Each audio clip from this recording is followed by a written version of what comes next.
Uh, each of this session will, each of these parts will essentially comprise of like 30-35 minutes. Between every section, I'll give you like a 5 minute break to like just, I don't know, drink water, like just get back into the zone.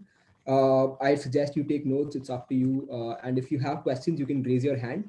I'll recognize you and then you can ask me any questions. Cool. All right. So starting with BPs. So the assumption in the session essentially is that you guys know at least the basics of AP debating. You know basics of how to construct cases, basics of how arguments work, rebuttals work, and stuff like that. So that's an assumption I'm making, and everything I cover in the session will be on the basis of that assumption. Okay. Now, um, BP debating, I'm not sure how many of you have know the format itself, but BP debating, unlike AP debating, has four sides: opening government, opening opposition, closing government, and closing opposition. The fundamental idea behind BP debating is very simple. It's trying to emulate a British parliament wherein you have coalition governments.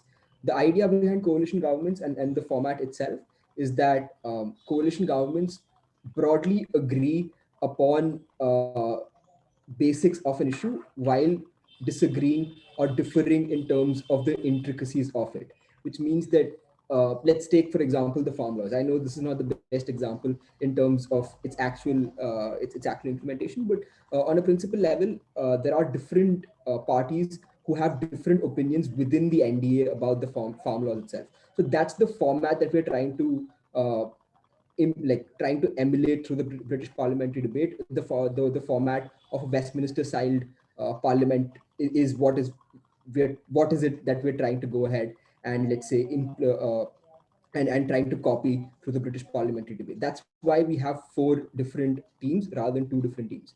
Now, these four teams are divided obviously on the basis of sides and then on the basis of benches. Sides are obviously government side and opposition side, and benches are opening benches and closing benches. Uh, every team has two speakers. So the opening government has the prime minister, the deputy prime minister. The opening opposition has the leader of opposition, deputy leader of opposition. Closing government has member of government and government whip. Um, closing opposition has member of opposition and opposition whip.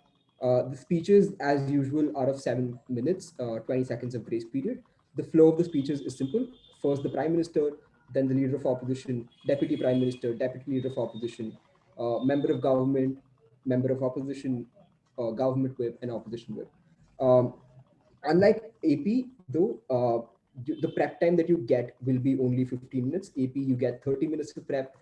In a British parliamentary debate, you get 15 minutes of prep. Also, there'll only be one motion as compared to AP, where you have three motions and you do rankings. In a British parliamentary debate, there'll be only one motion. You have to debate that motion regardless of your comfort level with that motion. Lastly, the sides in a British parliamentary debate will be allocated like it will be pre-allocated, which means that you will be given a side when the tabs are released. There is no option for you to choose it like via toss or anything of that sort. Sometimes some tournaments in an out round will allow you to pick chits for the team name, except even that is random. You can't particularly pick a team, pick a side that you want to go in. You can pick a chit which will give you the side, but there's no option for you to choose which side you want to debate. Um, so yeah, that's fundamentally it in terms of the format itself. Uh, a few things. One is that obviously you might be wondering how breaks work, how are teams ranked in a British parliamentary debate. In a British parliamentary debate, teams are assigned points rather than getting a win or a loss. So every team will be given a rank. So in a room of four teams, in one BP room, there'll be OG, OO, CG, and CO. Each team after the end of the debate will get one rank. So OG can be first, CO can be second, CG can be third, and O can be fourth. On the basis of the rank that they get in that room, they will be assigned a point, which means the team that comes first in a room will be given 3 points. A team that comes second in a room will be given 2 points. A team that comes third in the room will get 1 point, and the team that comes fourth in a room will get 0 points. Um, as each round goes on, this points tally keeps increasing, which means if you are in a team, you take, let's say, three firsts, you will have 9 points, and so on and so forth. So every round you'll be given a position. That position will have a collaborated point to it. These points will be tallied at the end of the tournament before breaks are released. Um, that's how essentially BP debating works, the format itself. Uh, the idea behind BP judging is slightly, again, slightly different, like not slightly, like really different from how AP judging works.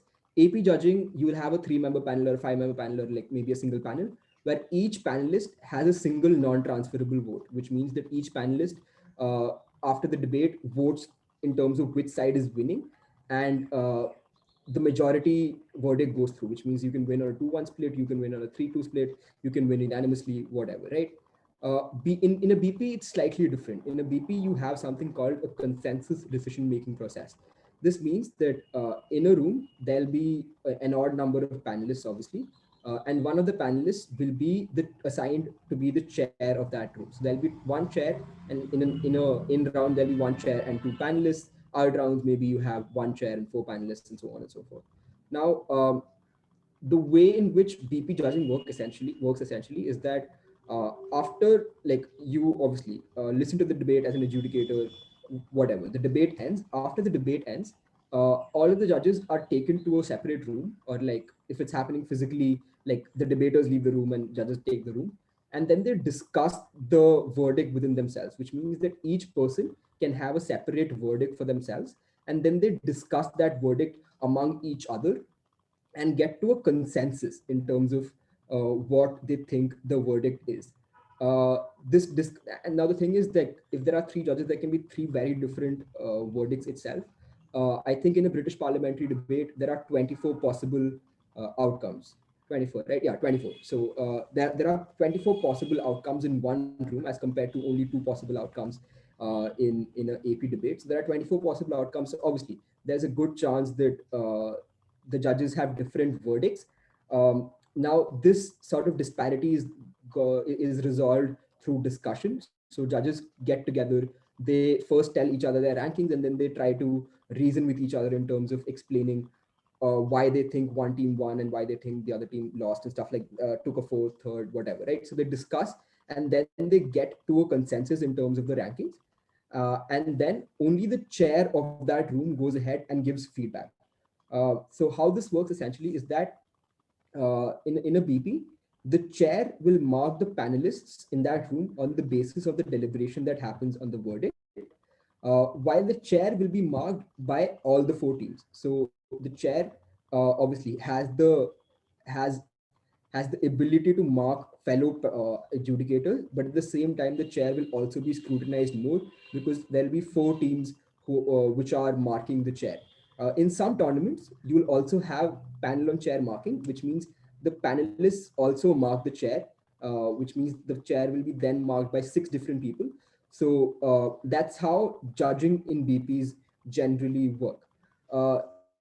Now that's essentially it in terms of the format. I'll get on to how you do BP debates, but are you clear on the format itself? Are you clear in terms of what happens, how it happens, the flow of speeches, and all of that?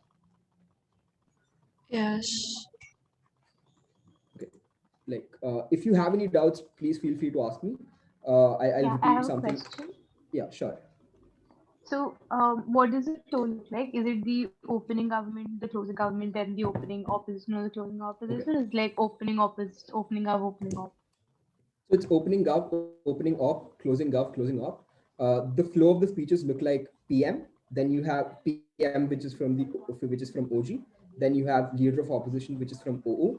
DPM from OG, DLO from OO. Member of government from CG. Member of opposition from CO. Government whip from CG, and opposition whip from CO. There are no reply speakers in this format.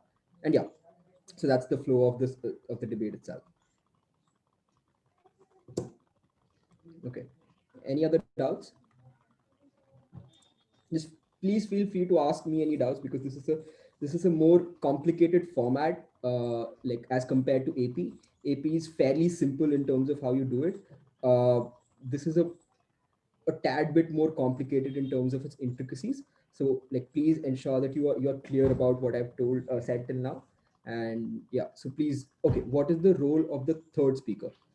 Okay, I'll get to speaker roles later, but just in general, the third speaker, I'm not really sure what you mean by the third speaker. Like, so in a BP, there are only two speakers per team. So do you mean like third speaker in terms of DPM or third speaker in terms of member speaker? I guess whip. Okay, so okay, member speaker. So the role of the so I'll get to the intricacies of this, but the role of the member speaker is somewhat similar to the first speaker. What you have to understand is that even though government and opposition side are like divide among themselves, OG and CG are completely separate teams. So you operate as a separate team, and let's say you are CG. Your job is to not ensure, like your job is to ensure that you as CG win. Your job isn't to ensure that the government side wins, right? Your job as member of any team is to ensure that you as an individual team of two people uh, take a first in that debate. Your job is not to ensure that your whole side wins. I mean that can be a debating strategy that you use, but your primary goal is to ensure that you and your team take a first. So insofar as that, all teams are separate, which means that you don't have a third speaker per se. You have a first speaker and a second speaker. The roles of the first speaker and the second speaker across benches are more or less the same. The only difference comes when you have whip speeches. The idea of whip speeches is very similar to the idea of like whip speeches in AP debating as well. So member speeches are very similar to first speeches in like a normal Asian parliamentary debate. You will obviously have to adapt your speeches according to the debate that happened ahead of you, but just in general, it's a very similar like position. Like member government is a very similar position to, let's say, an LO or a PM, because the idea remains the same, that you're the first speaker of that team. Okay, Shub, do you have a doubt?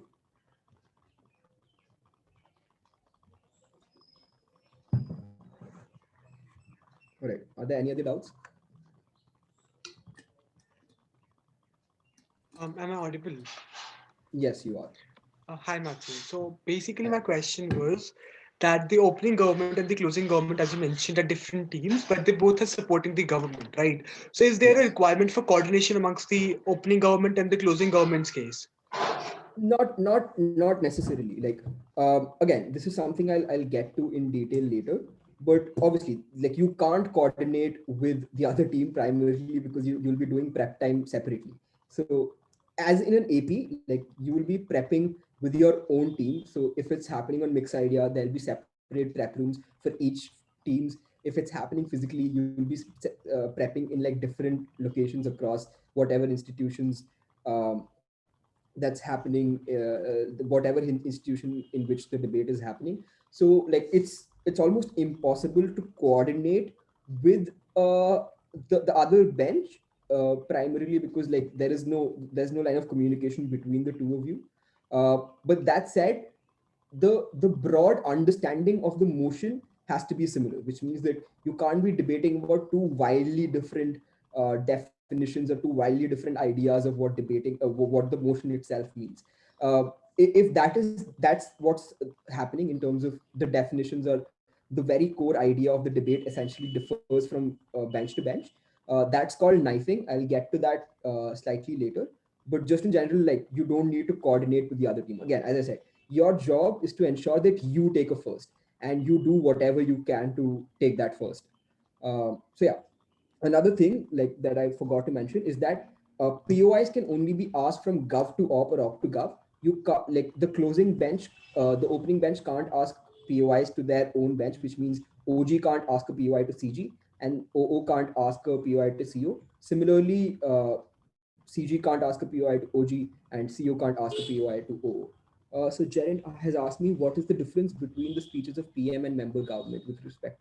I'll get to like specific speeches and like how gently you go about it, but like in terms of structure in a BP, it's slightly more complicated than an AP. The problem with BPs is that you have to be a lot more nimble in terms of how you debate. The This means that like while in APs you have like set structures in terms of, oh, this is what you do in your speech.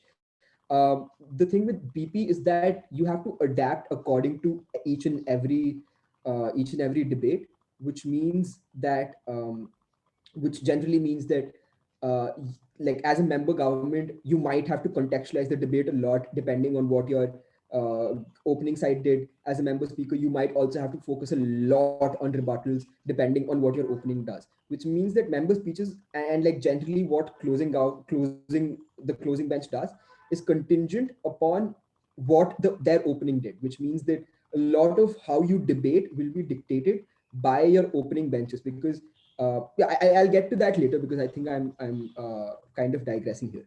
All right, so another question. So opening side does not interfere with closing side. Not exactly. So I mean, uh, so obviously, like opening government can like so opening opposition can, let's say, ask POIs to opening government, closing government, and closing. So you can operate on diagonals, but you can't operate on lateral lines, which means that you can't you can't interfere with your own closing, or you can't interfere with your own opening, but you can interfere or like rebut or go against the other side's opening or closing. So it's just that within a bench, you can't, like within a side, you can't, let's say, refute what your other bench said or something of that sort. So you, as closing government, you can't, let's say, rebut opening government. As closing opposition, you can't rebut what opening opposition said, but obviously you can rebut what opening government said. You can't rebut what your own side said in terms of OO or CO. So yeah. One question that I have is there any phenomena like case shift, as in opening said something but closing wants to say something another? So is there anything like case shift or something like that? uh, could you just like I didn't understand your question. Is there anything like case shift, say opening has their own scenario case that they're running on, and closing has their own case that they have prepared? So would there be any case shift that could happen? Okay, so okay, so the cases itself have to be separate. Again, I'll come to how exactly you debate, like how exactly like argumentation and all works, like very soon. But just in general, okay, this is also nice. So I'll get to this later. I'll get to the idea of how arguments work and how you essentially like win a BP debate as a debater, like, very soon. Uh, Sure. Okay. any other questions?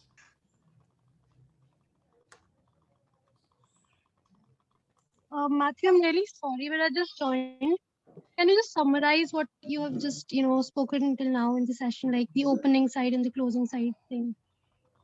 So I explained the whole process of a BP. So in case you were late, like we'll be recording, like putting this up on YouTube. You can just watch it again. I can't go through the whole thing again. I'm sorry. Um, yeah. Okay, fine. No problem. Okay. Anything else? All right. I'm assuming there are no more questions. I'll just wait for 15 more seconds before I start with the next part.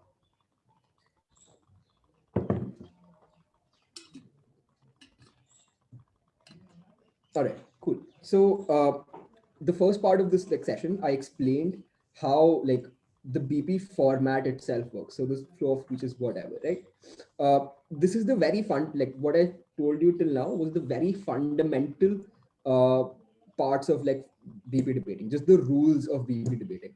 Now I come to how you go about debating in a British parliamentary debate. Now the idea in a British parliamentary debate is fairly simple. Like the team that's most persuasive uh, gets a first.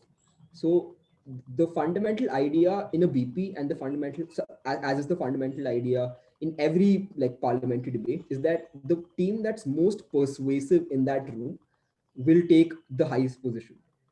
In a BP, obviously you codify it into like separate aspects of like into separate ways, right? So you figure out ways in terms of how do you become more persuasive, like what side, like what are the structure, what sort of structure should you follow in a speech to be more persuasive and stuff like that. But at its core, the idea is simple.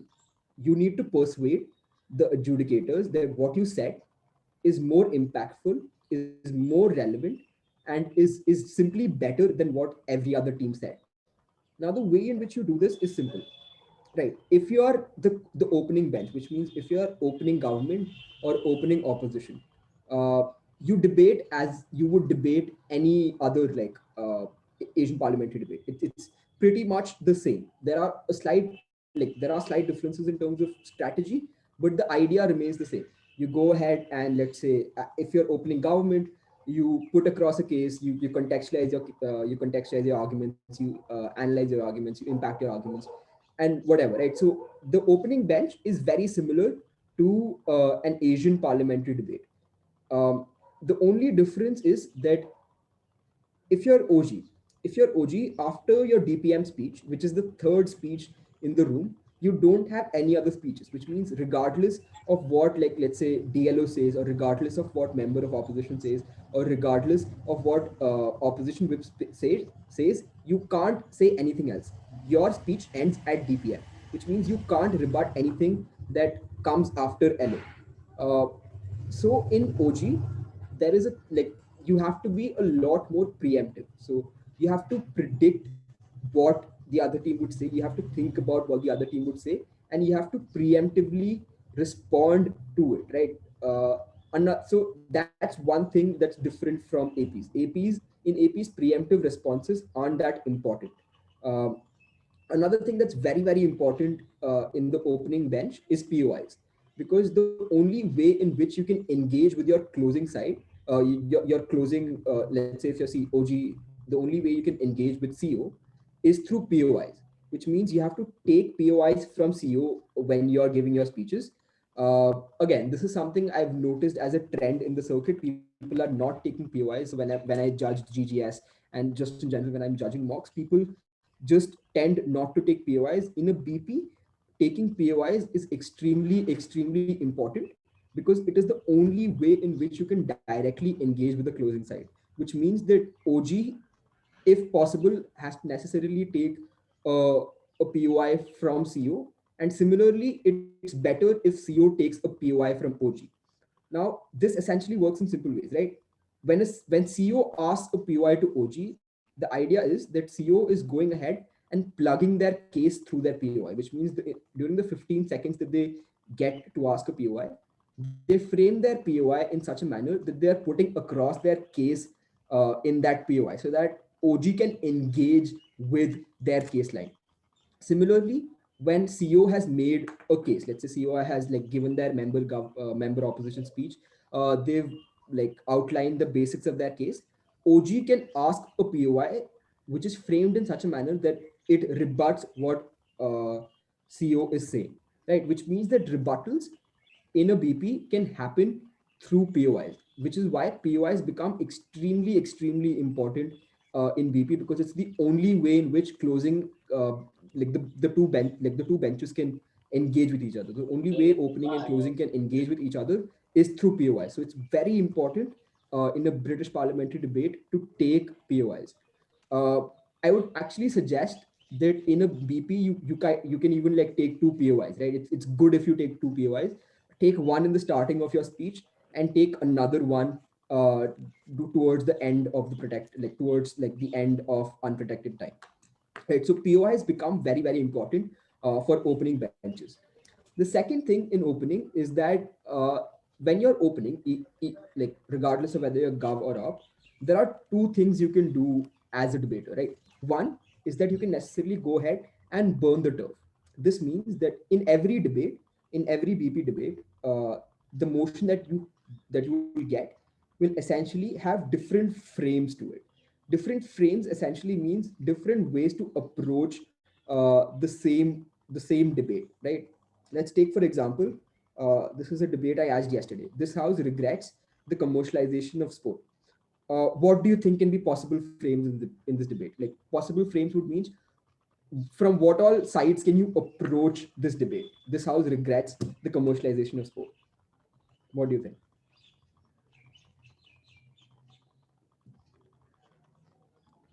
Just can you think of any lines of argumentation about for this topic? Like, what is the fundamental trade-off in this debate? What's happening? Yeah.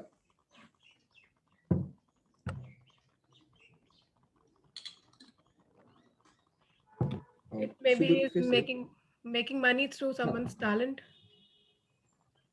okay, could you just like frame it like on Gabor up, like just give me a line of argumentation? Okay, yeah. So it says this house regrets commercialization of sport. So a sport is played when someone has a talent to play the sport, and when you actually commercialize it, Okay. means you're earning money through that particular sport. So we regret it because it has been a trend that people are actually earning money through someone's talent, because eventually you are selling some sort of that. I mean, not properly framed, but yeah.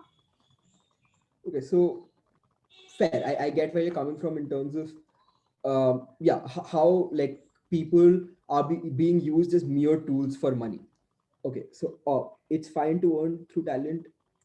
Yeah, okay, so the op to this obviously is the market, the idea of the market and stuff like that. Cool. So what else do you think, like who are the stakeholders in this debate? How are they impacted? Think on those lines.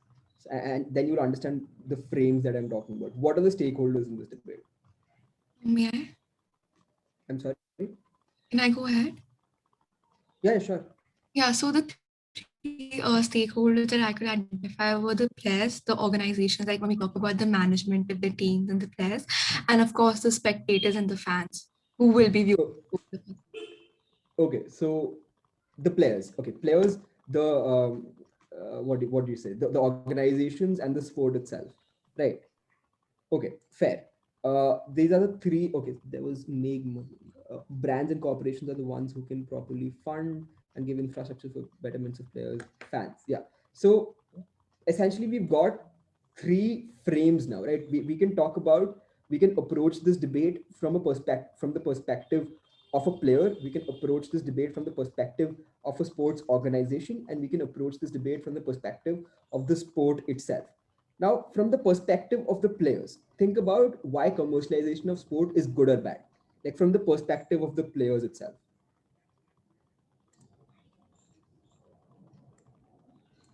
Okay.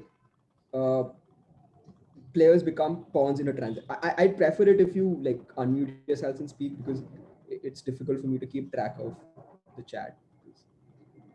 So yeah, if you could just Yeah, unmute yourself. I was saying that from the perspective of a player, it is important for the sport to be commercialized, because until it's commercialized, the player could not get the opportunity to play, because the essential source of earning from that sport comes because the sport is commercialized. Okay, fair. So the argument you're making is that players won't get money if it's not commercialized. Yeah, right. All right. What's up to this? Fuse. Okay, hierarchization within sports is what Pavitra is saying. Okay, so anything else? So that from the perspective of the players, government is saying that opposition is saying that players won't get money if you don't commercialize it. But why should government regret it? From like assume that on government you have a player, like a player is saying that we regret the commercialization of the sport of sports. Why would a player The reason regret the can be commercialization? regret can be said like that if you commercialize the game, somewhere there would be a competition that the only selective player can go for the game. Such as if you commercialize the cricket, only selective players will go further ahead. Whereas if you don't commercialize it, this difference between them would not happen. Okay, so you're talking about how accessibility is hampered when you have commercialization, right? Yeah. Okay. Karina, you raise your hand. Yeah, so like an argument to that could be the fact that since the players are taken for their skills and their expertise in the sport, right? So when we know that their income is dependent on their skills, I feel like that adds an undue amount of expectation and pressure on the player, which actually gives them anxiety and stress, which impacts their performance, right? And defeats the purpose of having skilled players in the first place. Okay, fair. So on the idea of players, we get two broad ideas, right? One is that, oh, players need money. Very simple. Or we'll say that, oh, players need money and commercialization will give you money. Karina just said that players go through a lot of like anxiety, pressure because of the weight of the expectations that is placed on them. Fair. So players regret commercialization because it puts too much pressure on them, and players don't regret commercialization because it gives them money. So on the idea of players, there's a debate to be had in terms of expectations versus simply the sort of money that they earn. Now, this very simple trade-off itself can be debated for a long time. Like this debate can be had like versus like expectations versus money wala debate. Can like you can have a complete AP debate on this topic itself. Right? So this becomes one frame in terms of what the players want uh, from sports and what the players think about it. Right. So you can argue how expectations work, how players are put under physically, how players have to play a lot of matches because now you have all of these like broadcast deals, so you have to play more matches. Like you can talk about the example of IPL as to how before the IPL the calendar for players wasn't this tight, which means that players used to get like 2 months gap between a tour or two tours and stuff like that, and how because of the IPL players have to play consecutively and how they're getting injured and stuff like that. So there's a case to be made on government. Similarly, there's a big case to be made on opposition in terms of how commercialization of sport has allowed for the professionalization of sports, which means that earlier when only amateurs played this. I mean, again, Ria, like the thing is that it might not be inexclusive, right? But the burden to prove inexclusivity then lies on opposition. You as opposition have to prove that pressure will exist on both sides regardless of commercialization. Again, that's up for debate because I can argue that a lot of the pressure that players are under right now is simply because of the sort of money that is put into football, is put into sport, right? Which means that let's say talk like I don't know how many of you follow football, but let's take the example of Paul Pogba, $90 million buy for Manchester United.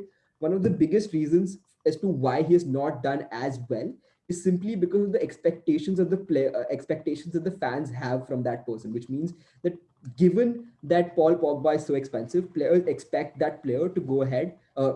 Fans expect that player to go ahead and perform day in and day out, which puts undue pressure on a player. So there is an argument to be made here. Like obviously, the good thing about a debate is that there are no clear winners. Like in this debate between pressure and money, there is no obvious winner.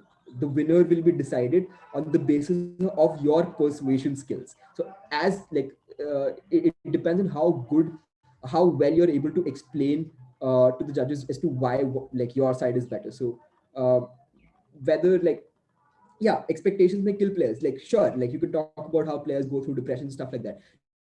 Now we're getting into the intricacies of the argument itself. But what I wanted to tell you is simply there exists a frame in this debate about players. Similarly, there exists a frame in this debate about, let's say, the community surrounding the sport, right? Like in terms of how, okay, what do you think? Like in terms of the idea of community, why would how does the commercialization of sport impact community? Is it good or is it bad? Like what do you think? How does like sport impact community, and how does uh, commercialization of sport impact the said community? I mean, the first argument obviously has to be right. The moment the moment the market enters this space, there has to be an idea of accessibility, right? Because there is money being made out of it. So if someone cannot pay for the ticket to the tournament or whatever, right, then they simply don't get access to that sports. So it in a way, creates in a way makes the very sports very exclusionary, right? And you need to have money Fair. to even engage in leisure. Fair. That's great argument. Like that's a solid argument on Gov in terms of how, because like there's money in it, the ticket prices for, let's say, watching a football match which would otherwise would have been free if commercialization didn't exist, has now gone up, which excludes a lot of people. On op, what do you say in terms of op? Like how does community get better because of commercialization? If I could, hello. Yeah, sure. Yeah, so I think the counter argument to that could simply be that the community also benefits from that particular commercialization, because without that commercialization, without that practice of the market entering and money being made, you wouldn't really have the big tournaments that you have that have those sponsors who help them organize the infrastructural development around those particular tournaments and leagues. anything from the stadium to the high volume press events, etc. All of those things which the fans do end up consuming, they do get from commercialization, and without it, they wouldn't. Fair. So you can talk about how commercialization and the money that commercialization brings across helps in community building in terms of infrastructure development around stadiums, or simply in terms of let's say these sports organizations having community outreach. You can talk about stuff like how during the pandemic, like football clubs across Europe went ahead and opened their stadiums to be like, let's say, to be what do you call it, to be makeshift hospitals. You can talk about how football and like just generally clubs across the world feeding people who couldn't feed themselves during the pandemic and stuff like that. So you can talk about how this sort of money also allows for a huge amount of community outreach, and how that impacts the community that surrounds the football club, right? So that's another frame in and of itself. So we've talked about two frames. Let's talk about the third frame, which is the sport itself. Like, how does the sport get better because of commercialization, or does it get worse because of commercialization? That's another frame you can talk about. What do you think? Better or I worse? guess better. Yeah, how does it get better, Alka? Just don't worry about it. Just say what's on your head, like without. Okay, so Can I say Ria, something? yeah, sure. Just unmute yourself, man. It's fine. We're having an informal discussion. Yeah, so in terms of betterment of the sport, the commercialization essentially, like due to that, some players of a particular sport get glorified, which might create some aspirational value for the people who indulge in that sport, and it might be a source of motivation to Okay, excel so in that particular sport. so essentially more people get into the sport primarily because of the aspirational value that is being created by the commercialization of sport. Is that the argument you're trying to make? Yeah, something like that. All right, cool. So that's up to this in terms of how commercialization helps in terms of aspirational values, and like talent is unearthed through like commercialization, which then allows better talent and like the betterment of sport. On Gov, only some sports get better. Okay, fair, in terms of how there's a hierarchization to sports, and how like yeah, fair, that's one argument on Gov. What else? There are arguments to be made apart from these on both Gov and Now. What else do you think? Um, should I go? Can I go right? Yeah, sure. Great. I think one major idea has to be to understand the very position of and the value of sports in society, right? Because when we talk about glorification and money altogether, right, in sports, these players, while they do earn a certain amount from the very game they play, majority of their earnings come from advertisements and businesses altogether, right? The very fact that that the player gets a celebrity status altogether is precisely why the player earns so much money, right? So I think a major argument can also be that what position does sports really have in society? Should it be primarily leisure or entertainment, or just something that you do side by side, or does it really need to be a profession altogether? And I think that can complicate the argument further and in a way answer the very opposite. Okay, fair. So just in terms of what's the value of sports and what should sport be in a society is a good question, because Opp will say that sport has a lot of impact in society in terms of not only in terms of leisure, in terms of pleasure, but also stuff like how it impacts how it impacts popular culture, how it impacts communities around it, and like all of that. Gav, on the other hand, can just say that, you know what, it's something we just do for fun, like just chill about it, like just have fun, and how commercialization is taking away the fun of it. So yeah, that's another like thing that you can argue. Creates a feeling of togetherness. Yeah, that so what Karina just said in terms of how it creates a feeling of togetherness and blah blah blah is the direct rebuttal of what Ansh just said. So yeah, Shubh, you were saying something. Yeah, I was saying, just extending the argument, we can also make it in a way that the professionalization and supposedly making sports and athletics as a profession apparently leaves people disabled after they are reached a certain age, for example, 60 or 70, because they cannot switch to something. Like they do not have any retirement benefits. They do not have essentially another job to rely upon. They do not have something like a corporate structure for it. Fair, but that doesn't belong in this frame. That belongs to the frame of players, as to how players are impacted. So that's a good argument to make, though, in terms of how, because of the fact that sports are becoming like commercialized, what happens is that like people generally like burn out after, let's say, the age of 40, then they don't have anything to do, they go into it, blah blah blah. On the other hand, I could say on Op that because of commercialization, people earn so much that it can last them a lifetime. So obviously there are arguments to be made, but we've talked about this for like what 10 minutes now, and yeah, But they somebody said also something. get fame, I guess. Uh, Yeah, They also get they paid. also they also get fame, and like all of that exists. So commercialization will also help in terms of fame and in terms of position within society for players and stuff like that. So yes, so there are Jonathan, you have Can I say something? first Yeah. Jonathan and Can side governments say that? Jonathan, you go first, and then Kshitij, you can go. Okay. The commercialization will lead to betterment of the sportsman because they also help him to make his talents more better because he's having a chance to play with many of the better players. And while this thing is happening, we will also have many players from foreign countries which they may be more better in sorts of playing techniques and talents. So playing with them will give our growing players a good future and may help them to prosper in future. Okay, fair. So again, you talked about how commercialization will help. Great, I agree. Kshitij, Yeah, what were you saying? can we point out the fact that during sometime during the sports, due to commercialization, they have gained a mass view and people become toxic fans. For example, during India versus Pakistan match, how they are just against the another nation during that time. Yeah, I understand that in terms of how ultras. So you have these ultra fans who get like really riled up about things and like start breaking things and going on riots if their teams win or don't win.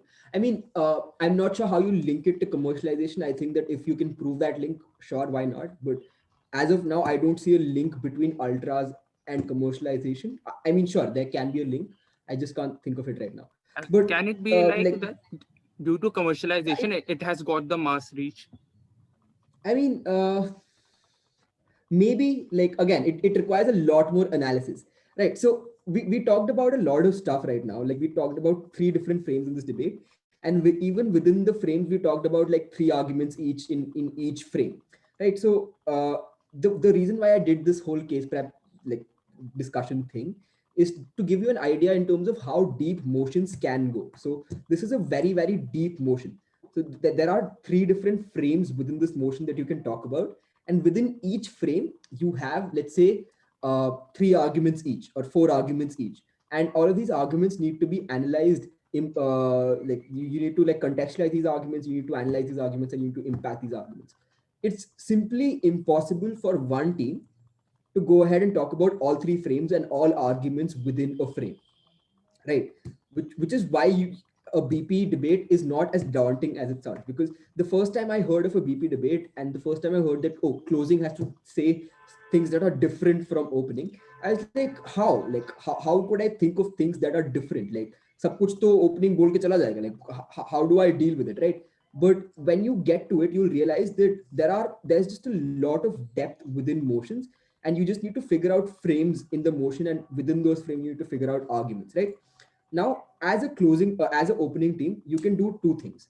One, you can talk about the frame that you think is the most important, and you can do it well, which means that let's say you decide that, you know what, players and community are the two frames that I think are very important in this debate.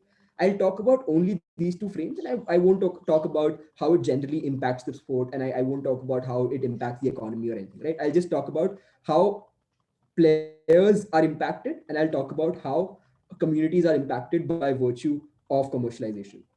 You can do that. So you can talk about only a couple of frames, and you can make arguments within them. You can like properly like analyze those arguments, contextualize those arguments, and impact those arguments. Really do the basics of debating well. So just deal with the basics really well, make a really solid case for yourselves. That's one thing that an opening team can do. The second thing an opening team can do is something called burning the turf, which essentially means that you talk about literally everything. Like you talk about how like players are impacted, you talk about how communities are impacted, you talk about how the sport is impacted, you talk about how I don't know, you talk about how the economy is impacted, you talk about how like the environment is impacted, because you can also make an argument in terms of how like sports commercialization of sports leads to environmental impacts in terms of people like traveling from continent to continent to play matches, and like you can talk about F1 and how it pollutes the environment and stuff like that. So you talk about every frame you can think about in this debate, but you don't do them properly, which means that you talk about them, you basically um, talk about what your arguments is, but obviously you don't have time to analyze everything. You can't think of everything on one go because you only have 15 minutes to think about it, but you also don't have time to say it out loud even if you think about it. So if you burn the turf, obviously you can't say everything that is to be said, which means there'll be certain loopholes in terms of how you uh, structure your arguments, which means maybe you miss out on analysis of your argument, maybe you miss out on impacting your argument, so maybe you miss out on contextualizing your argument, whatever, right? So there are two possibilities that an opening side can do. Either you can burn the turf, which means you talk about everything but you talk about them on a superficial level, or two, you can talk about the basics but do them properly. Now obviously I won't tell you what is better. Again, depends on team to team, judge to judge, whatever works best for you. Just in general though, when I debate, I try to do the basics first. I try to create solid arguments first, and if I have time left, then I try to talk about other things. But I pick what's most important in a debate. I try to pick what's most important. Sometimes I miss what's most important, but try to figure out what's most important in a debate, and I talk about that for, let's say, the 14 minutes I get in my to get to speak, right? So those are the two things that opening benches can do: doing a solid basic case, or just burning the turf and like leaving your closing no new things to talk about, right? Now, which brings me to closing, and which brings me essentially to how BP debating is fundamentally different from AP debating. Again, the idea in BP is that you have to be the most persuasive team. That said, um, if you are closing, you can't just repeat what the other team said and like get away with it, right? You have to bring something to the table. You have to contribute meaningfully to that debate. Now, the way in which you contribute meaningfully to a debate can be multiple, right? You can either bring in depth to the debate, which means that your opening might have talked about a lot of things, and then you go ahead and analyze and impact those things. So which means that, let's say, opening in the motion that we discussed, right? This house regrets the commercialization of sports. Now, in that motion, like the opening bench talked about literally everything, like everything that you can think of in that motion, right? Except they didn't go into the details of it. They didn't analyze those debates properly, those topics properly. What you as a closing bench can do, closing team can do, essentially, is to go ahead and analyze those arguments, which means that an argument essentially has three aspects to it, right? And I hope you guys know this. One is contextualization, one is analysis, and the last one is impact.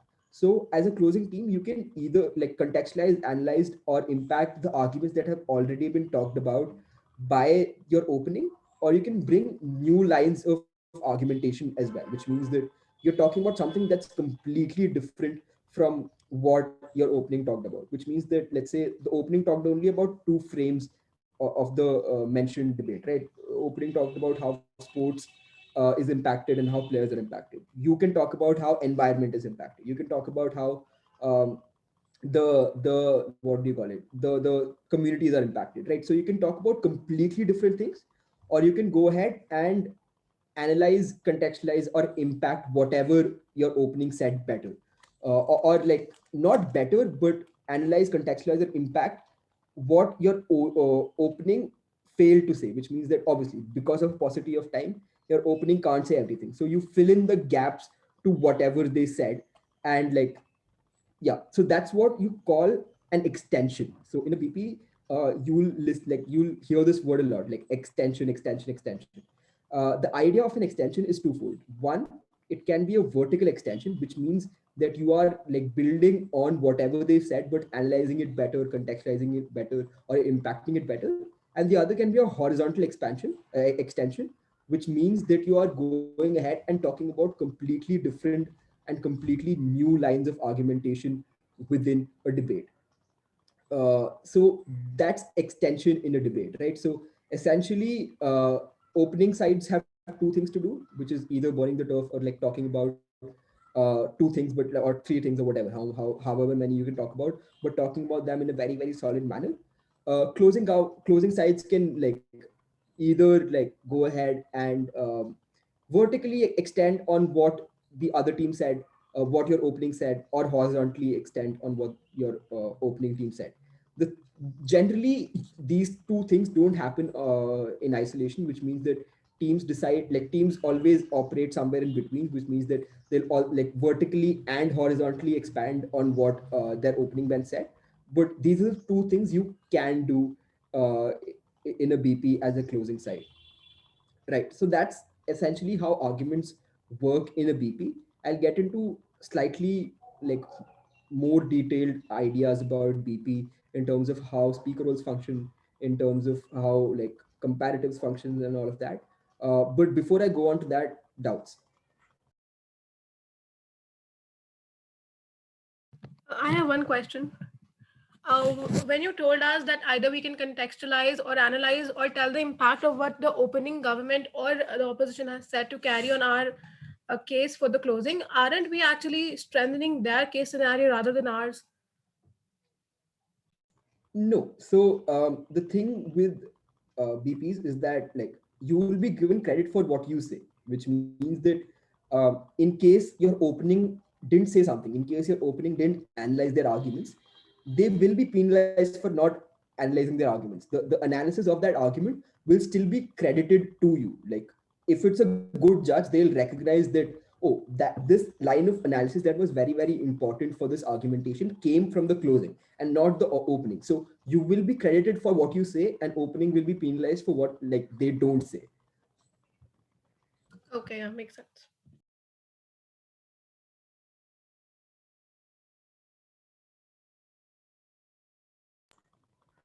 Come on, guys. I know you guys are not 100% clear on what I just said. It took me a while to understand it myself.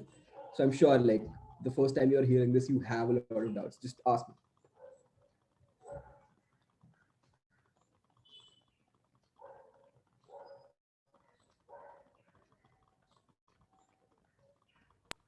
I wrote it in the chat, Matt.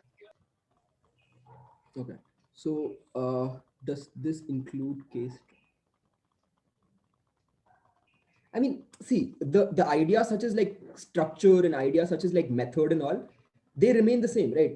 If your speech is structured in a good way, if it's aesthetic, like it sounds good, obviously you'll be marked better for that. Like all of the basics of the debate remain the same. You still give a structured speech.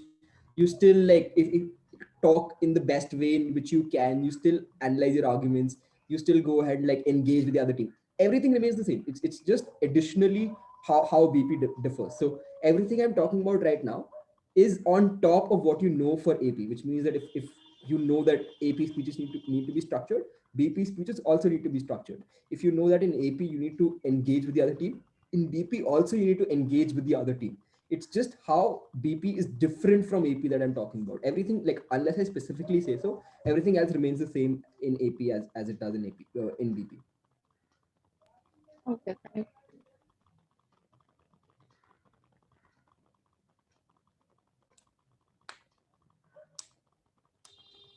Right. Come on, guys. I know you guys have doubts. And that's primarily because I know I've not done like the best job ever of explaining this format to you. I know my capabilities and my limitations. So I know I'm not the best in terms of explanation. So I know you've not picked up everything I've said. So if you have you. doubts, Are the please best. ask me. Okay, and Yeah, thanks. is this one-on-one kind of a thing, like opening and closing, and then like gov and I, off? I mean, I don't this is not a understand. teamwork. This is not kind of a teamwork, right? It is a team. Like you're operating in a team of two. So there'll be two people in your team. You are So obviously we would a primary goal would be for, I mean, for our own kind of a thing. So you win as a team and you lose as a team. So you have to operate within the team, but as a team, your primary role is to like win as a team. Like you don't operate as an individual speaker, but you operate as an individual team. So it's a team of two speakers, and your objective is to win as a team. Because if you have, let's say, one bad speaker and one good speaker, it's maybe you'll win a couple of rounds, but then like you will like fall down. So you obviously don't operate as individual entities in a debate. Like you operate as a team. One question that I have is to win the debate, you actually are supposed to break the debate of other teams, right? So when you are actually going as a closing opposition or maybe government, how do you break the debate of the previous opposition or government, respectively? How do you do that? Because eventually, What do you mean break the debate? Could you just breaking in sense, say if we are in Asian parliamentary debates, you say that hmm. break their case or rebut all the So arguments in order. rebut, yeah. Yeah. So yeah, rebuttals also work in a similar fashion, right? You rebut as you would rebut any other like AP debate. So rebuttals obviously also it's the same. It's the same as AP. So rebuttals obviously function in the same manner in which rebuttals function in AP. There's no difference in terms of how rebuttals happen. Like you can rebut. So if you're, let's say, closing opposition, you can rebut what opening government said and opening closing government said. You can rebut both of them. You can say that OG said this, and this is what we say in response, and we think that we've sufficiently dealt with their argumentation. You can also say that, oh, now CG after like CG said this, and we this is what we've said in response, and we think that that's sufficient rebuttal enough. So um, rebuttals work in the same manner. Like the only thing that changes is that instead of rebutting one team, you're rebutting two teams. But rebuttals, apart from that, remain the same.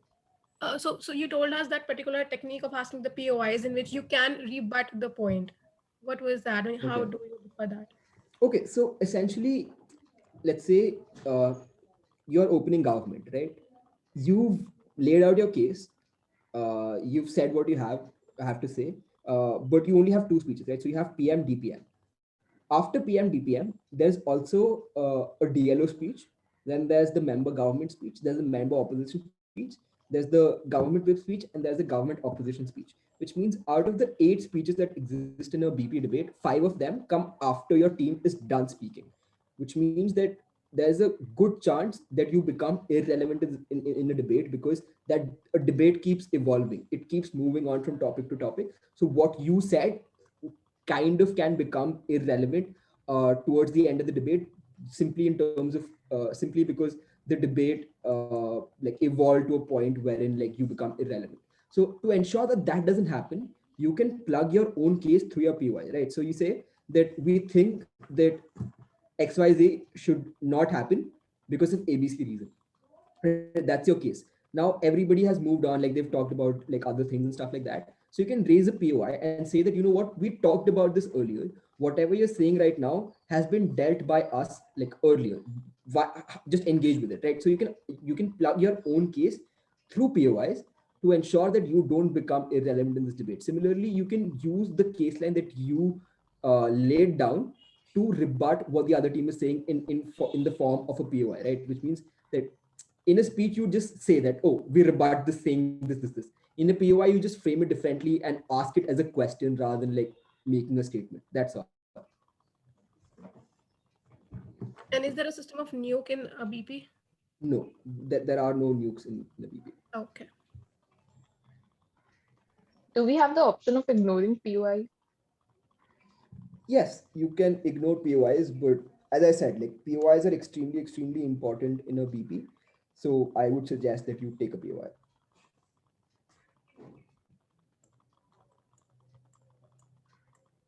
All right. Anything else? Just a question that can we Yeah. just plug in the fault of opening a government or opening opposition if we are closing off their side? For example, we are closing government and Yeah. opening opposition gave a point for which Hmm. opening government haven't gave a rebuttal. Can we say that opening government didn't give the rebuttal and this is the rebuttal Yeah, by you can do pointing that. out So mistake? so you're saying that you're CG and your OG didn't rebut OO sufficiently. So you're asking whether you as CG can say that, you know what, opening didn't say this, but we are giving you this line of rebuttal, which is why we should be credited over Yes. OG. Yeah, you can do that. That's something you should do actually. See, you should like figure out what your opening didn't do that, and then tell the adjudicators that, you know what, we analyze this. Like OG didn't analyze this, we analyze this, or OG didn't rebut this, we rebutted this, or OG didn't impact this, we impacted this, and this is why we should take a position over OG. So yeah, you can do that.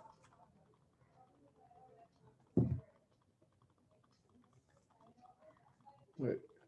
Any other questions?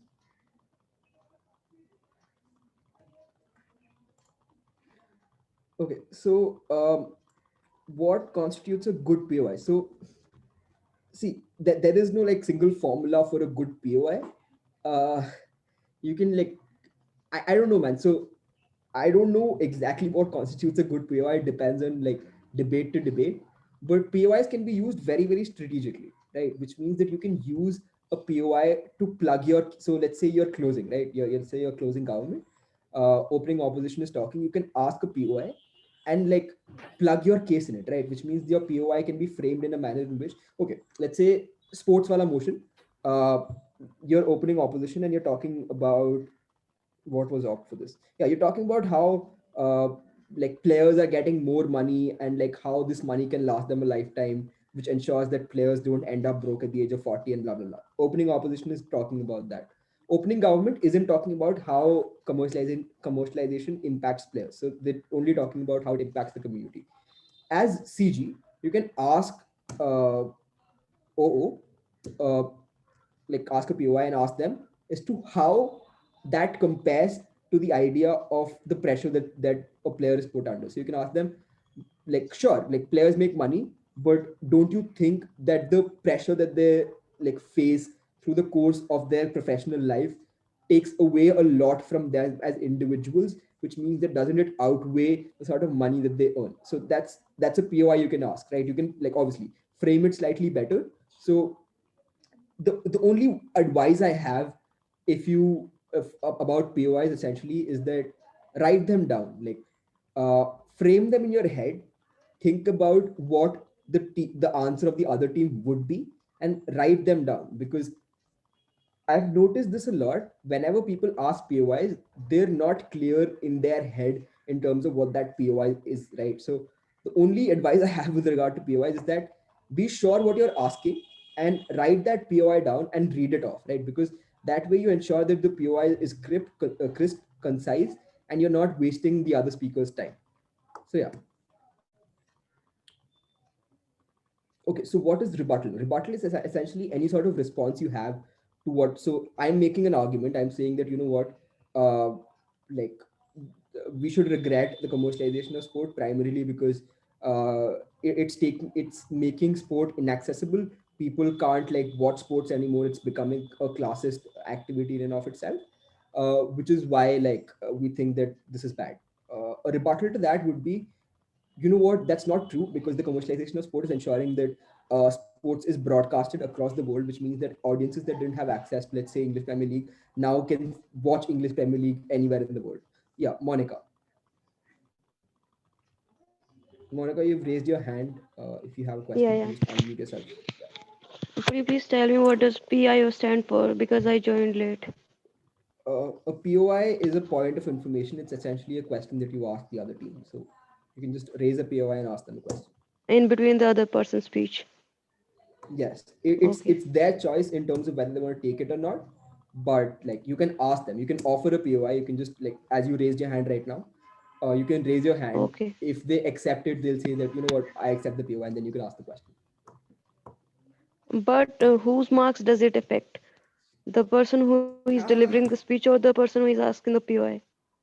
I mean, so it doesn't work exactly like that. It doesn't affect your speaker scores per se.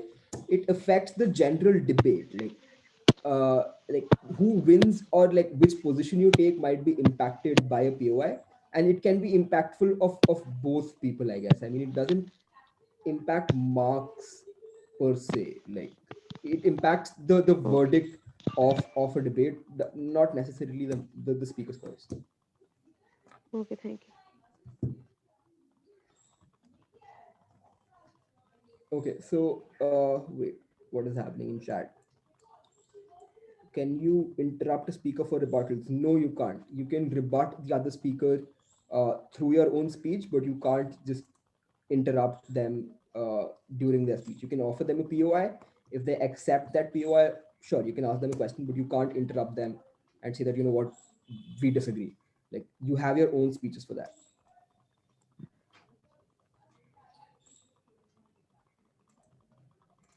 Okay, any other questions?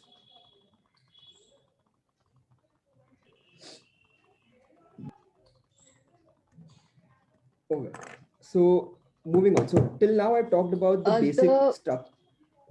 the reply speech. There are no reply speeches in BP.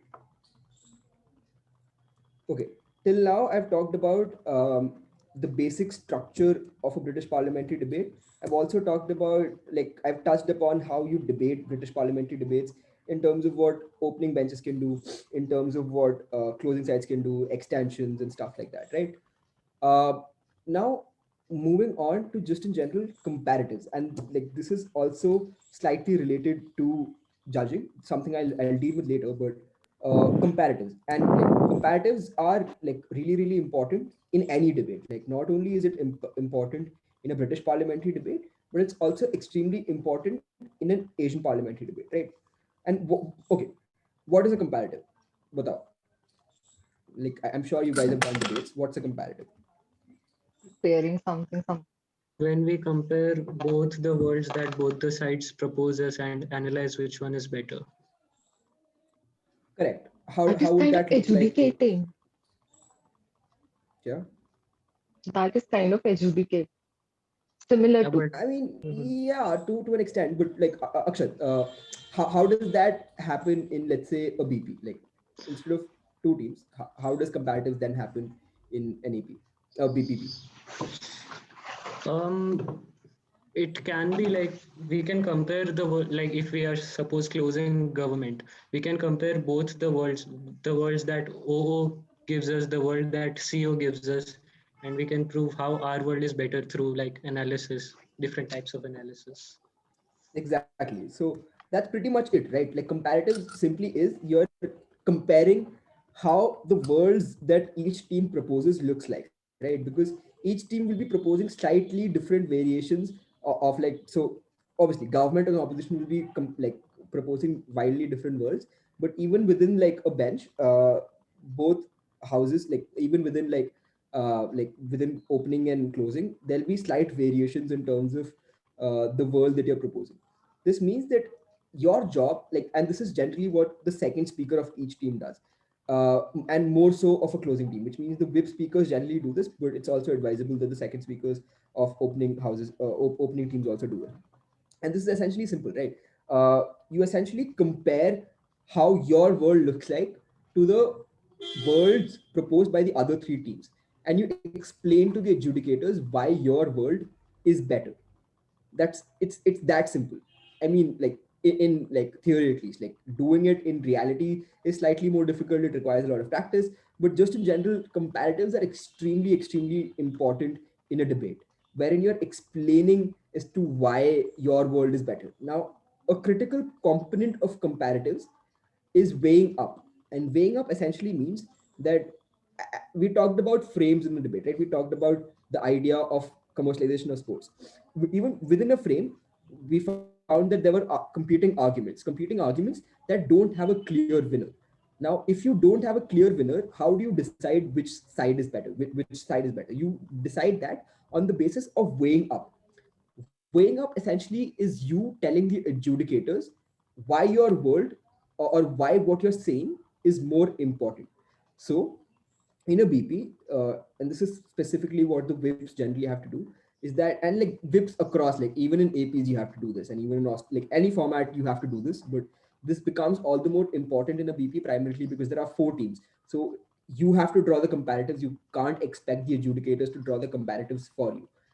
If you draw comparatives, your case becomes more solid. Your probability of taking a first becomes more solid regardless. So you tell the adjudicators how all of these worlds look like, or all of the three worlds proposed by different teams look like. You tell the adjudicators how your world looks like, and you then tell the adjudicators as to why your world should be prioritized in their verdict, or should be prioritized when they're looking at their verdict as compared to the other worlds, right? So you tell the adjudicator as to why what you're saying is most relevant to tell the adjudicator why what you're saying is most important in that debate.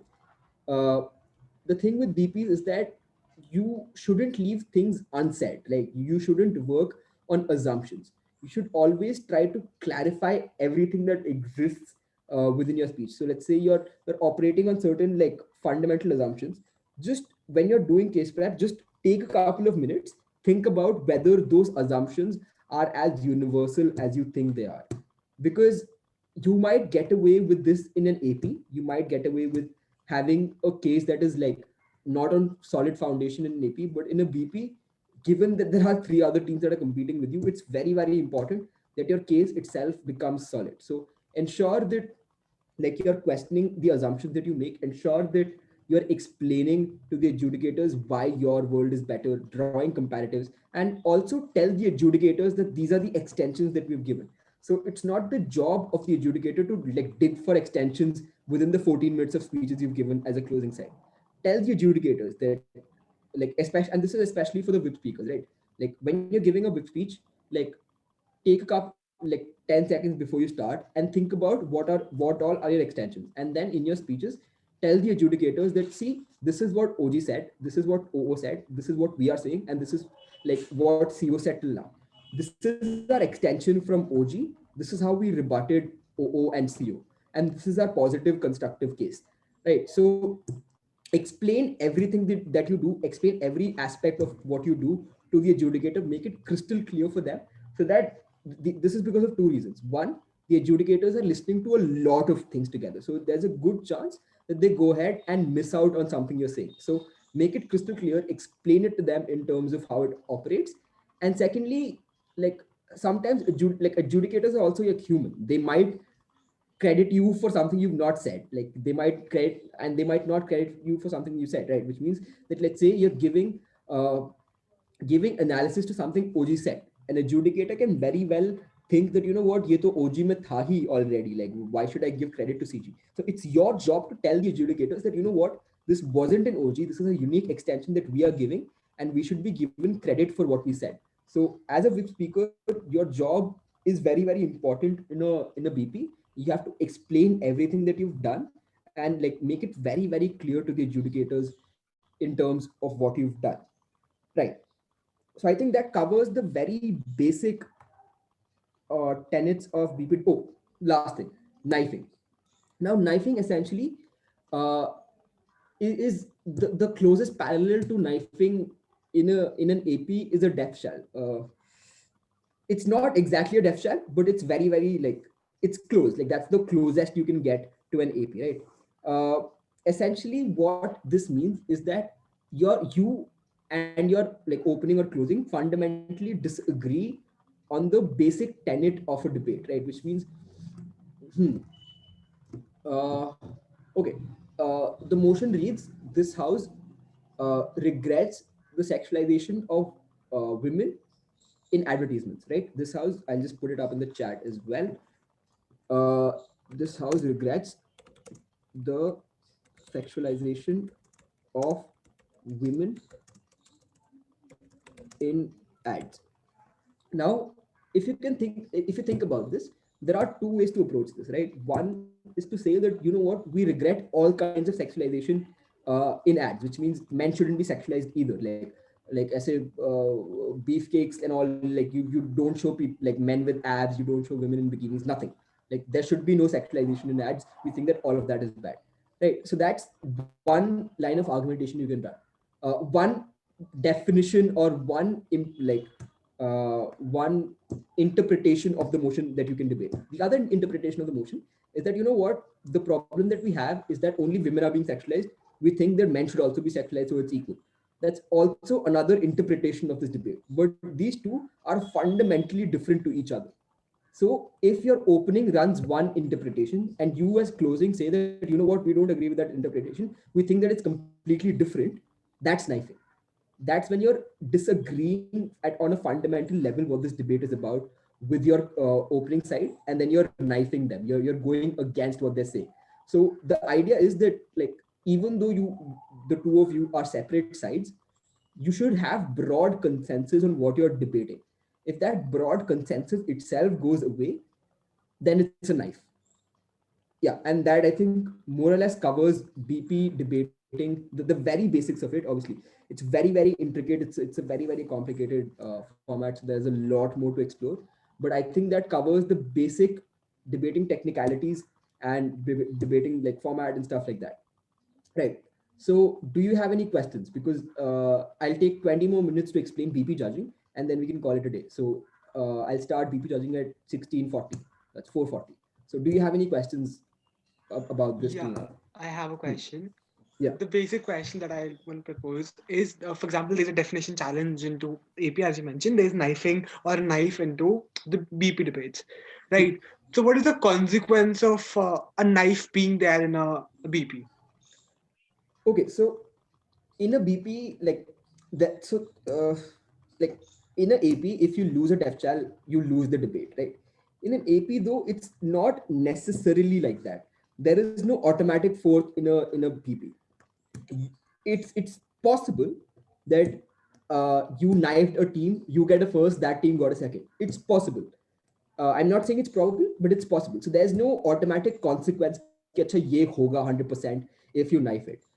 In a BP, it depends. Like there is no hard and fast rule in terms of if you do this, this is the consequence. No, it depends on what the other sides are doing as well. That said, knifing is generally looked down upon, and like generally, like not always, generally, knifing will result in the team that either is knifing or the team that gets knifed taking a fourth, generally, or taking a third or something. Like they generally end up lower than they like would have otherwise. So generally, like knifing gets you down, but not necessarily. It's not an automatic fourth, not an automatic third. It's something that may happen and something that can happen, but there's no automatic consequence or like set consequence to knifing. Right, but like as you like in an AP debate, you essentially proclaim or you completely say that we are moving a definition challenge on the other team, right? Yeah, you don't do that. You don't do that. Yeah, we don't do You that don't say here. like, no. We don't say we're knifing. Please don't say that you're knifing the other team. No, please don't say that. Even if you're knifing the other team, try to be sly about it. Try to like wiggle your way out of a knife and try to convince the adjudicators that it's not a knife. Because as I said, knifing is generally looked down upon, and there's a good chance that like knifing will actually go against you. So in case you do think that like you need to knife, be kind of like clever about how you go ahead and like frame that knife. And secondly, like if a team is running with a very wild definition or very wild interpretation of the debate, I mean, then like sometimes you don't have any other option but to knife. So at that point in time, the adjudicators will understand the knife, but don't say that, oh, you know what, we're knifing the other team. Please don't.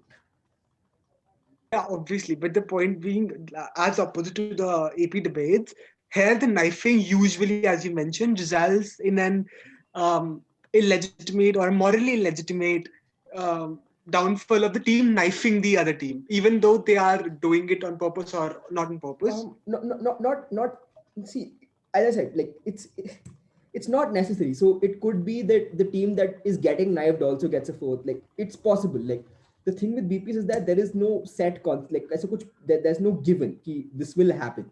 It depends completely on how the debate is panning out, right? Which means that there could be two really good teams on government, and they like closing knifed opening on government, but the opposition is just so much worse that like they didn't even matter in that knife. So they could still end up getting a first and a second. So it depends completely on the debate. Like there is no like given consequence कि knife करोगे तो ये होगा. No, that doesn't exist in BPs. Depends on debate to debate, depends on speech to speech and stuff like that. Matthew, I have one question. That is, for example, if we take your example that you gave us about sexualization of women in ads. So if I come as an as opening government, then I tell कि sexualization नहीं होना चाहिए, and on the other hand, opposition says कि women के साथ men का भी होना चाहिए. You said that we cannot rebut we cannot rebut vertically, but we can rebut diagonally. So if I am closing opposition and I have an interpretation of what opening government said, that would lead to rebutting vertically. So how would you deal with that? That's also kind of a knife. So essentially you're saying that OG said something, OO rebutted it in one way, and you as CO want to rebut in another way that also goes ahead and refutes what OO said. Yeah. Yeah. Right. That's also kind of a knife. Uh, not necessarily a knife. Depends again on case to case in terms of how you're framing it, how clever you are.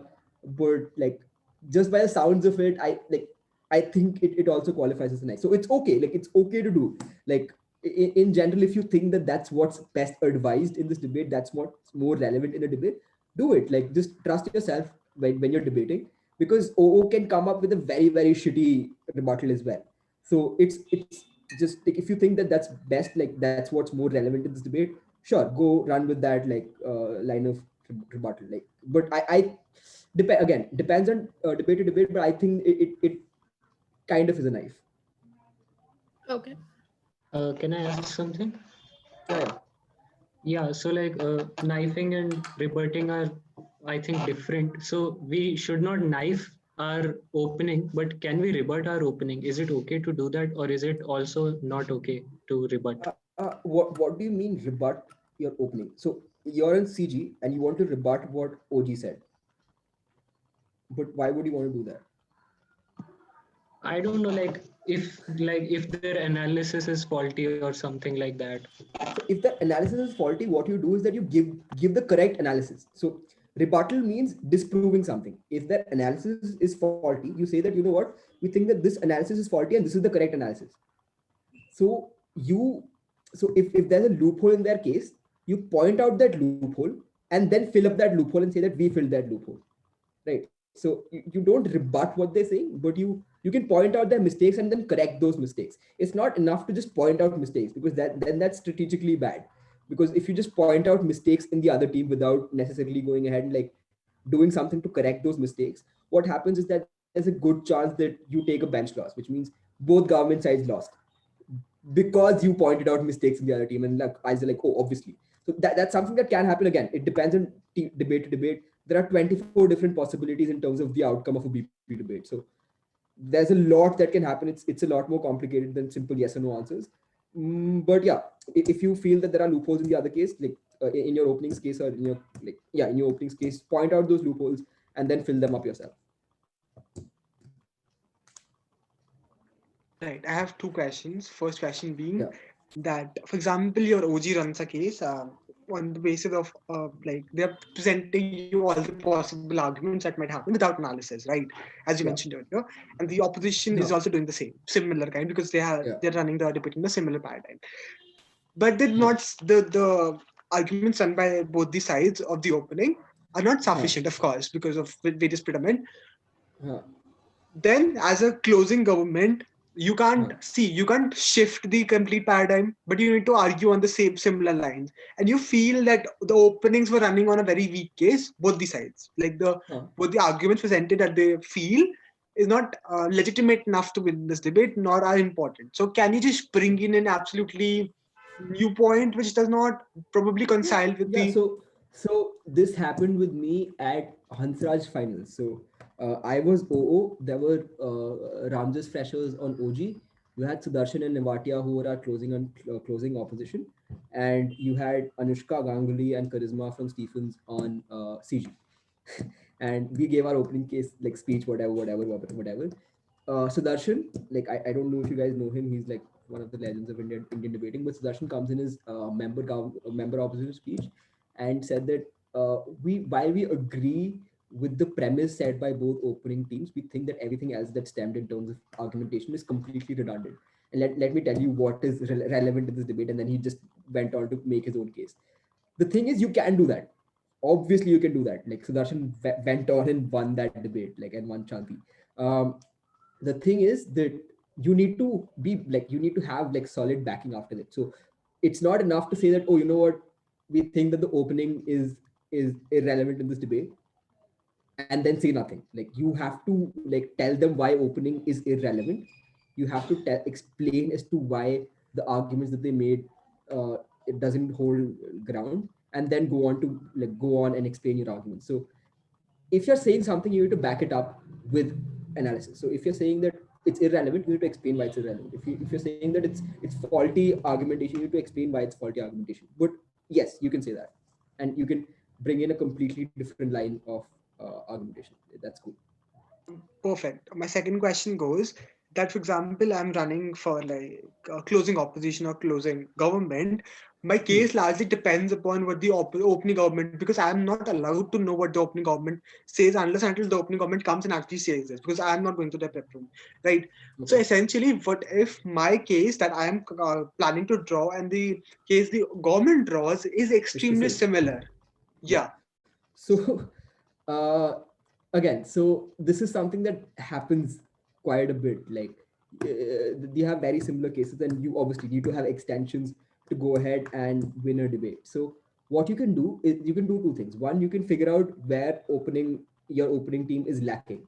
Like they must have like left a line of argumentation that was not there. They must have left something like unclosed, or like कुछ तो गलती रही होगी in case में, right?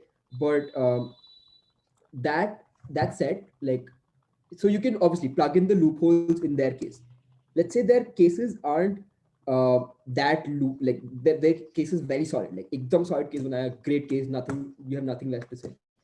You go ahead and rebut the other two teams, just like tear the other two teams down. So let's say you're closing government, tear down opening opposition, tear down closing opposition, and just hope that you take a second, and like the other two teams take a third and a fourth.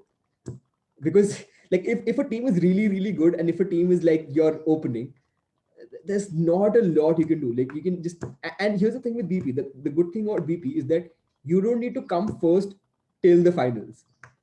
You can keep getting a second till the finals and take a first in the finals and then win the tournament. So you don't need to take a first till the finals. So it's okay to be second, and getting first in a BP isn't necessary. Sometimes it's also overrated, because getting a first will send you straight to the top room, straight with the best teams, and then you'll take a fourth there. So again, that's something that happened with me at Hansraj debate. We took a second in round 1, second in round 2, second in round 3, third in round 4, first in round 5. We broke on 10 points. Then we took a second in quarters, second in semis, and then like went to finals. So we only took one first throughout the whole tournament. Out of the 8-9 rounds that we debated, we took only one first. So it's not necessary to take a first. So if your opening is taking away everything that you have, it's fine, man. Like just like be strategic about it. Try to like win and try to figure out something. But if you can't, just rebut the other team so much that like you're taking a position above the other teams. Perfect. That was a great strategic thing. The third question that I need to ask is, when I am going for a closing opposition as a opposition whip, right? So there have been a lot of things that have been accumulated in the last 15 speeches, right? And I need to cover the whole, because that's the whole ambit of the debate, right? And I'm the opposition whip. So how do you condense the 15 debates into that one speech while focusing upon your own member of opposition?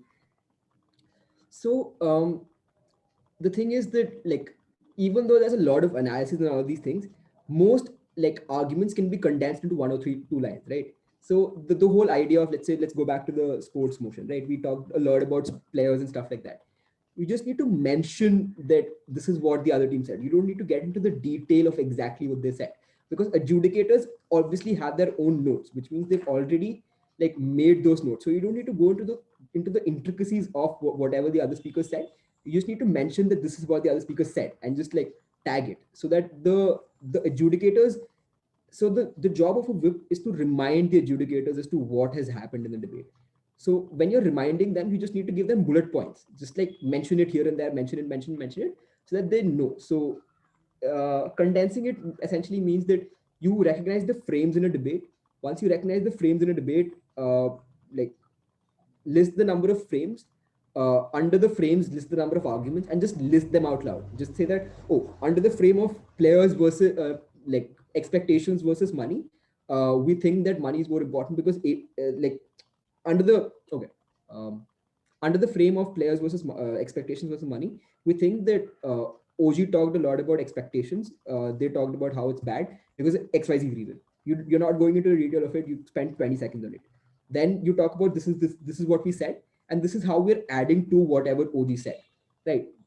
So you condense, like just give them like 2 or 3 lines at best. Like, so the best way to do it is recognize the frames, then recognize the arguments, and like just condense it, man. Like just condense a 3-line argument into 1 or 2 like keywords in that argument. So in the whole idea of expectations while argument, like expectations is the keyword. So just mention that keyword, and adjudicators will understand, because adjudicators obviously have their own notes as well.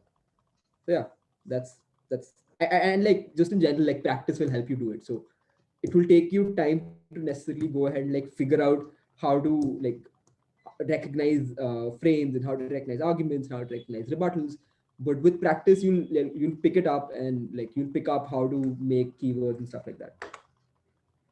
No, what I essentially meant was that in a AP debate, you have WIP also have the task of identifying clashes, of thematizing the debates, other than summarizing, right?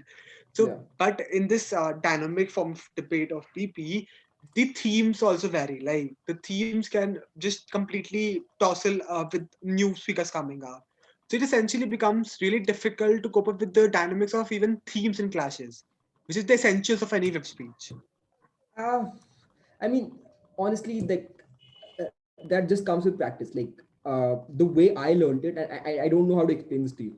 I learned it like, and I don't whip a lot. I generally go as a first speaker. But when I used to whip in my first year, the way I did it is that I used to watch a lot of debates, and then I tried to emulate what the other team, what those speakers did. So I'd watch like WDC videos, or I'd watch UADC videos, and I tried to do what that speaker did.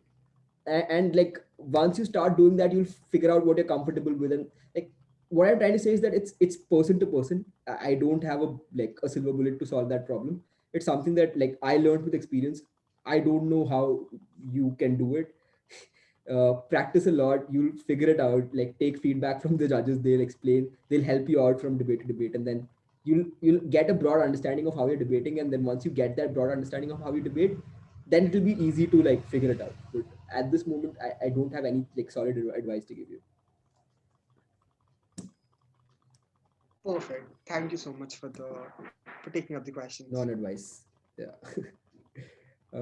Okay. So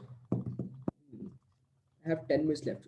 I'll just come back in 2 minutes. Everybody can just like take a 2 minute break. I just need to get something to drink, and I will come back in 2 minutes. And then we'll quickly wrap up BP judging as well. And yeah, we'll quickly wrap up BP judging.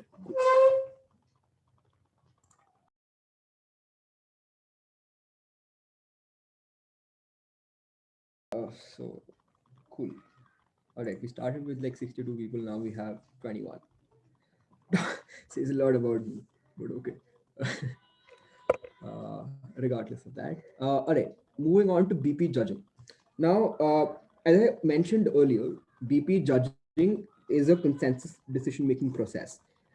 This means that like once the debate is over, all panelists and the chair move to a separate room, or like stay in the room while everybody else moves out, whatever, and they discuss what the verdict is, like what they think is the debate.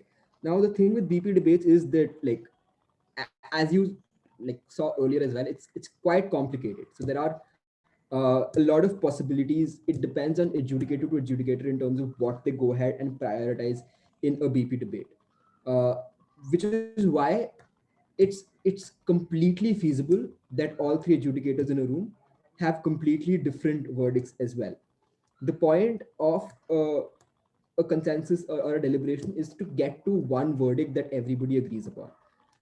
This means that as an adjudicator, as a panelist, you may have to compromise on certain positions, which means that, let's say my ranking is I give a first to OG, third to OO, fourth to CG, and second to CO, right?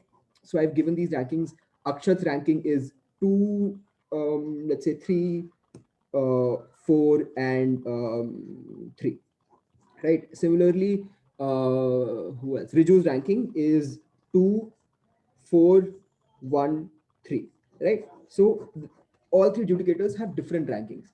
Now we need to get to a compromise. So in this set of rankings, uh, one person, two people have given CG a fourth, and one person has given uh, CG a first. So you need to, like the person who gave CG, the first will have to explain why they think CG takes it over everybody else, and like so on and so forth. So you discuss why you think every team got like whatever rank you gave them, and then you try and, let's say, like compromise in terms of what you think, right? So like I'd say to Akshat, you know what, dude, I think that OG takes it first because of this reasons. I know that OO talked about XYZ thing, but I think this is more important because of these reasons, right? So I explain my thought process to Akshat, I explain my thought process to Riju, and then we get to a consensus in terms of how the verdict is itself is. So you discuss.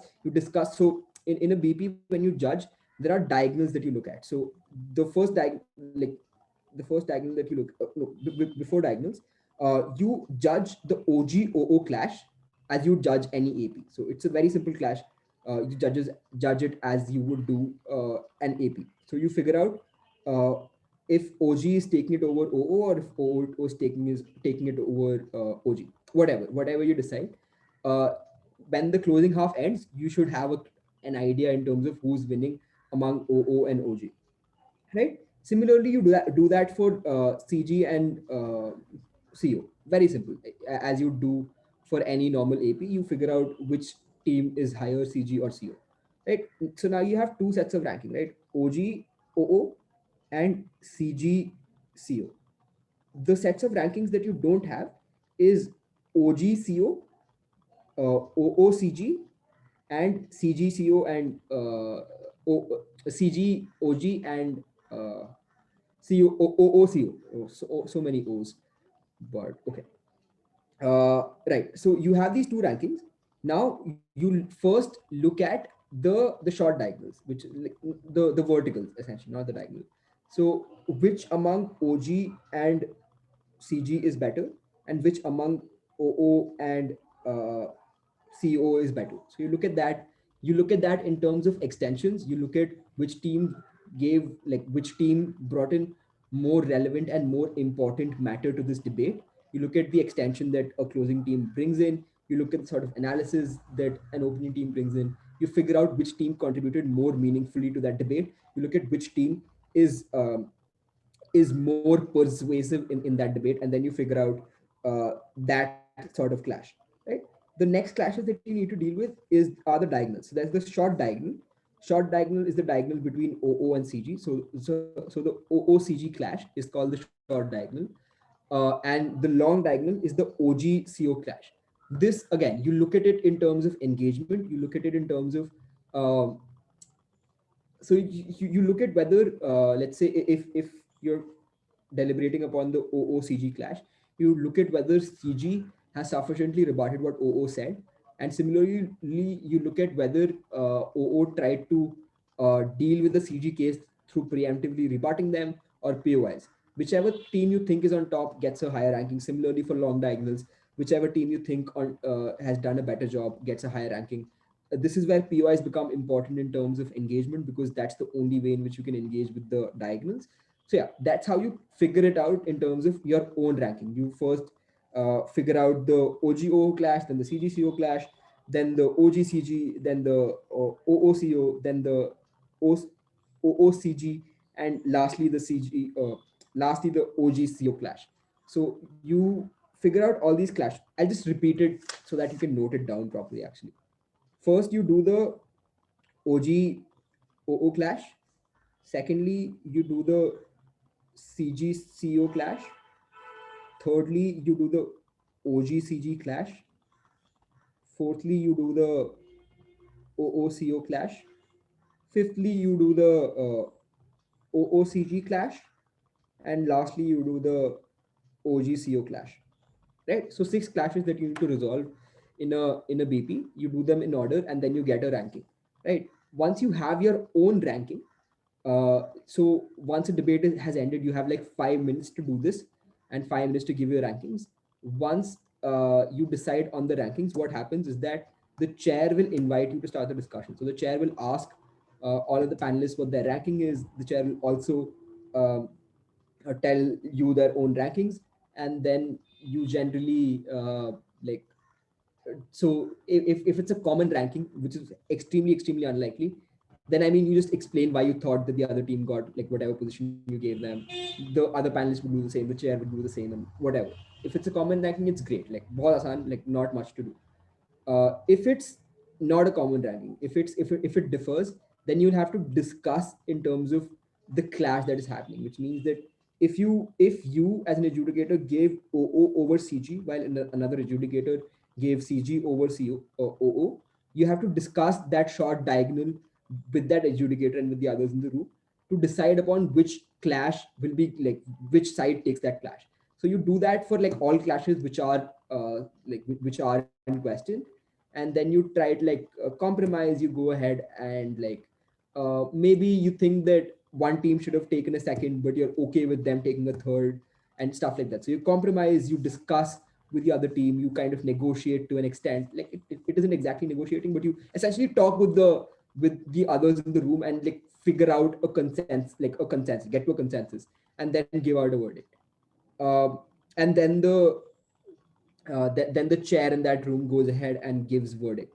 Now, the chair in the room, obviously, like what you essentially do is that when you're giving oral feedback, you explain these clashes. So the clashes that I talked about, the OGOO, CGCO, blah blah blah.